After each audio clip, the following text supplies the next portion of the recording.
अस्सलाम वालेकुम my YouTube family. I hope आप सब लोग ठीक होंगे और अल्हम्दुलिल्लाह मैं भी बिल्कुल ठीक हूँ। तो आज आप सोच रहे होंगे कि मैं क्या बनाने वाली हूँ, तो घबराई नहीं, आज मैं बनाने वाली हूँ स्वीट पूरन पूरी। तो चलिए फिर स्टार्ट करते हैं।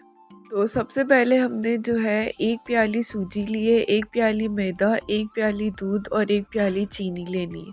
1 प्याली कोकोनट और पिस्ता बादाम जो है वो आपने लेना है और उसको पतला पतला काट लेना। और किशमिश लेनी है 1 प्याली। अच्छा, सबसे पहला स्टेप ये है कि आपने किशमिश जो है वो गर्म पानी में बॉईल कर लेना है। अच्छा, इसके बाद अब सेकंड स्टेप ये है कि सबसे पहले 1 प्याली हम दूध लेंगे और 1 प्याली हमने सूजी लेनी है और इन दोनों को अच्छे तरीके से हम मिक्स कर देंगे। मिक्स करने के बाद आपने 15 मिनट्स के लिए 10 या 15 मिनट्स के लिए रख देना है। और ये जो पिस्ता बादाम, एक पैन में ऑयल डाल के 1 चम्मच ऑयल डाल के इसको हमने लाइट ब्राउन सा करना है। अच्छा, डार्क ब्राउन नहीं करना है, लाइट ब्राउन करना है।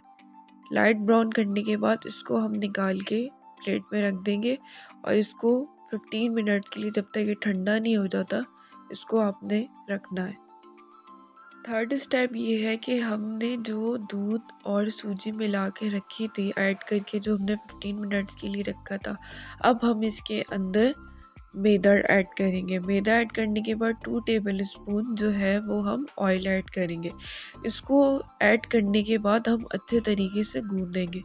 याद रहे कि ये पतला ना हो, ये पतला नहीं होना चाहिए, ये जो पेस्ट बनेगा ये पतला नहीं होना चाहिए। इसको अच्छे तरीके से हमने गूंदना है और ये देखिए मैंने गूंद ली है।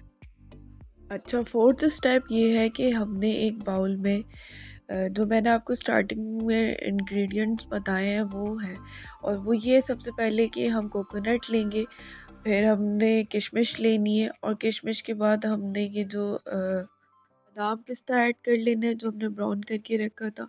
उसके बाद हमने चीनी ऐड कर लेनी है। अच्छा, चीनी हमने इन चीज़ों को, सब चीज़ों को मिला के अच्छे तरीके से रखना है।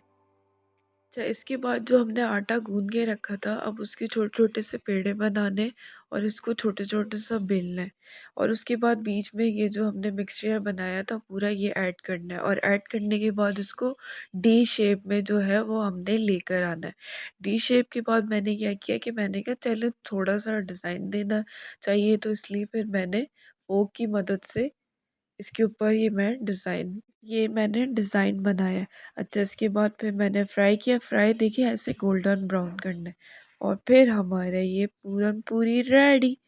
फिर अब आप इसको सर्व करें और मज़े से खाएँ और जो खाएगा वो देखिएगा खाते ही रह जाएगा और आपसे बल्कि डिमांड करेगा कि मुझे ये दोबारा बना के। तो प्लीज़ लाइक, शेयर, सब्सक्राइब।